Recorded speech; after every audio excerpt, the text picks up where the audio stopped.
खुलुमबाय बड'सा स्टुडिअ'आव दं आं रिमा बसुमतारी।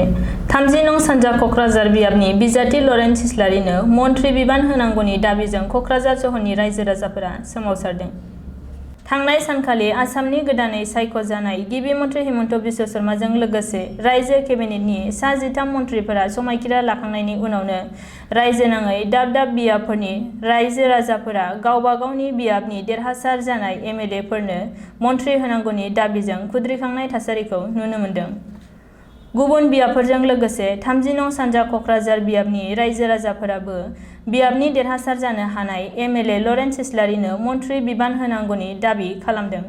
दिनै क'क्राझार सहरनि थागिबि रायजो राजाफोराबो क'क्राझारा बिटिआरनि गाहाय राजथावनि हिसाबै लोगोसे थाखानाय सिगांनि बिपिएफनि मन्थ्रि प्रमिला रानी ब्रह्मखौ गोबां रोजा भटनि फारागथिजों फेजेननो हानाय हिसाबै क'क्राझार हालामनि बांसिन जौगानाय लाबोनो थाखाय लरेन्स इस्लारिनो मन्थ्रि बिबान होनांगौनि दाबिजों सोमावसारदों। बिटिआरनि गाहाय खुंगिरि प्रमद बर'जों लोगोसे आसामनि गिबि मन्थ्रि हिमन्त बिश्व शर्मानिसिम लरेन्स इस्लारिनो मन्थ्रि बिबान होनो थाखाय खावलायहरदों। आंनि गोसोनिफ्राय माने बावनाय जाबाय। खोथाया जाबाय दिनै जोंनि बे बिटिसिनि मोनसे केपिटेल क'क्राझार डिस्ट्रिक्टआ आरो बे क'क्राझार डिस्ट्रिक्टआव बुंनो थाङोबा मोनसेबो एमसिएलए गैया, इएम गैया। दा जों बाहाय जे मोनसे वार्कारफ्रा बा मोनसे गोरायै मावनानै जों इउपिपिएलनि लरेन्स सारखौ देरहाहोदों।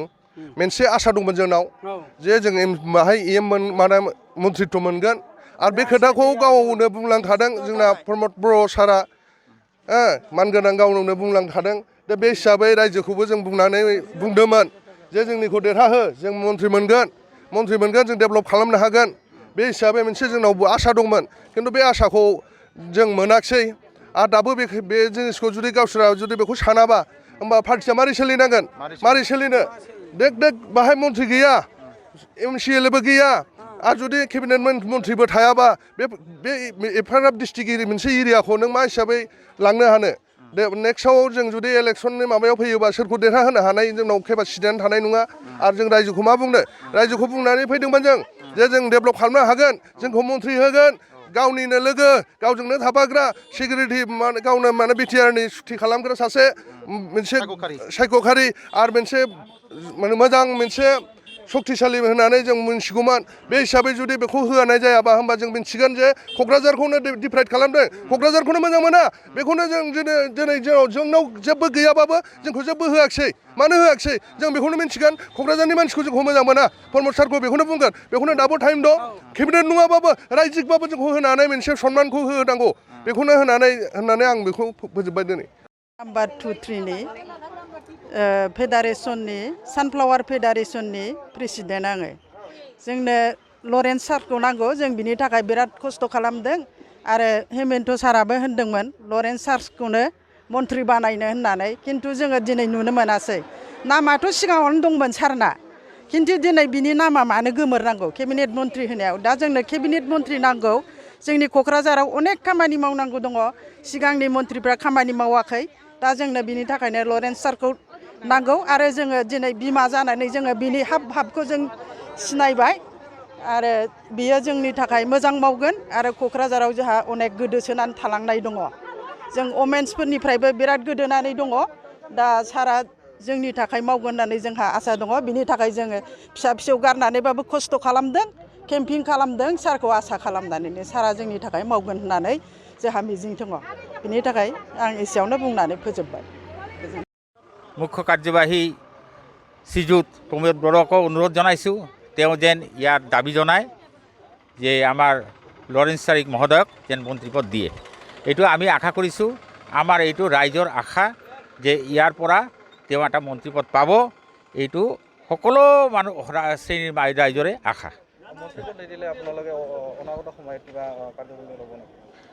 আমি আমাৰ দাবী জনায়ে যাম, আমাৰ দাবী মানিবই লাগিব, আমি দাবী জনাই থাকিম। এইটো আমি এইটো লাগিবই, আমাৰ লাগিবই। দিবা লাগে আর যদি কোনো হিসাবে না দেয় তেনেহলে আমার ধর্ণা প্রদর্শন করি আমার কোকরাঝার বিটিআর পুরা ধর্ণা প্রদর্শন করি আমার যে আমার কর্মীরা আছে আমার লাগিবই সারা মন্ত্রীপদ না হলে আমি ধর্ণা প্রদর্শন করি মানে সবসময় মানে ধর্ণা প্রদর্শন করেই থাকি মন্ত্রীপদ লাগে মন্ত্রীপদ লাগে এই লাগে নাহলে আমি ধর্ণা প্রদর্শন করি ক্যাবিনেটেই লাগে আমার যিয়ে না হোক এই যে আমার যে সর্বানন্দ স্যার যে আহি যে ইমান মিটিং কৰিছে পদ ৰেলি কৰিছে আমাক ছাৰত যে কৈছে যে আমাক ছাৰক দিছপুৰত মানে পাৰ্টিত্ব মন্ত্ৰিত্ব পদটো দিব আজি কি হ'ল আজি কি কৰিলে হিমন্ত বিশ্ব শৰ্মা ছাৰে আমাক যে ল এণ্ড স্যার বিপুল পূব সমষ্টি বিপুল ভোটত যে জয়যুক্ত কৰাই যে আমি যে দিছপুৰত পাঠাব খুজিছোঁ আমাৰ যে আশাবাদী ৰাইজৰ দলৰ যিটো আমি কাম কৰিব লগা আছিল কামবিলাক যে কৰিলোঁ এইবিলাক কামৰ পৰিধান কি কৰিলে ছাৰে এতিয়া মানুহটোক পঠাই দিলে এইটো আমি মিডিয়াৰ জৰিয়তে আমি ক'ব বিচাৰিছোঁ যে আমাৰ ছাৰক ল এণ্ড ছাৰক যদি মন্ত্ৰিত্ব পদ নিদিয়ে আমি গৰি আন্দোলন কৰিবলৈ আমি সাজু আছোঁ আৰু যদি নিদিয়ে তেনেহ'লে আৰু অসুবিধা হ'ব আমাৰ লরেন্স ইসলার ইসাক আমার মন্ত্রী পদ দিব লাগে ইয়াতে আমার কোনো এমপি নাই হ্যাঁ কোনো মিনিস্টার নাই কোকরাঝার ডিস্ট্রিক্ট 4টা সমষ্টি আছে 4টা সমষ্টির মধ্যে আজি আগত বিপিএফৰ পমিলা বাইদেউ আছিলে কাম কৰক না কৰক ইহঁতে এটা মন্ত্ৰী পদ আছিলে আমালোকে সাহস পাইছে বা আমালোকে ভাল লাগিছে এতিয়া কোনো কোকৰাঝাৰ ডিস্ট্রিক্ট রাজধানী হিসাবে কোনো মন্ত্ৰী পদ নাই এইটো কেনেকুৱা কথা হ'ল আৰু 20,000 ভোটত বিপুল ভোটত জয়যুক্ত কৰিছে আমাৰ লরেন্স স্যার মন্ত্ৰী পাব বুলি সব মানুহ একজোট হৈছে এইকাৰণে হেমন্ত বিশ্ব ছাৰক মই অনুৰোধ জনাওঁ হেমন্ত বিশ্ব ছাৰ ইয়াতে আহি ৰোড ৰেলি কৰিছে কিবা আশা দিছে ৰাইজৰ মাজত কিবা আশা দিছে এইকাৰণে ৰাইজ পুৰা খুশি হৈছে পাব বুলি এতিয়া যে না দিয়া নাই এতিয়া ৰাইজ বিৰাট দুঃখিত হৈ আছে ইয়াতে যদি মন্ত্ৰী পদ নাপায় তাহলে ইয়াতে কোকৰাঝাৰ অঞ্চল এতিয়া বন্ধ কৰিব বলে ৰাইজ সিদ্ধান্ত লৈছে।